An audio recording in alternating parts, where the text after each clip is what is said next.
1144 ஹெக்டேரில் சுரங்கம் அமைக்கிறதுக்கு திட்டம். அதுக்கு வந்து மக்கள்கிட்ட நாங்க வந்து கருத்து கேட்க வேண்டிய அவசியம் விடக்கூடாது, விடவே கூடாது.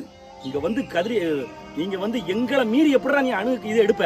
எங்களுக்கு பாதுகாப்பு கொடுக்கணும். நீ இதை அள்ளி பணத்தை சம்பாதிக்கிறதுக்கோ இல்ல வேற ஏதாவது பண்ணதுக்கு எங்க மக்கள் உயிர் தான் உனக்கு எடுத்துச்சா? விடக்கூடாது. இதுக்கு வந்து போராட்டங்கிறது எப்படி இருக்கும் அப்படின்னா சாதாரண போராட்டமாவே இருக்கக்கூடாது.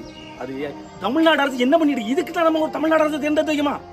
இதுக்கு தான் தமிழ்நாடு அரசு தேர்ந்தெடுத்து வைக்குமான்னு பதட்டமா இருக்கு. ஏன்னா நானும் இங்க தானே இருக்கேன், நாளைக்கு என் வம்சமும் இங்க தானே வளரணும். எல்லாம் ஒண்ணு இல்லாம போயிரும், ஒண்ணும் இல்லாம போயிரும். அணு வந்து ரொம்ப மோசமானது.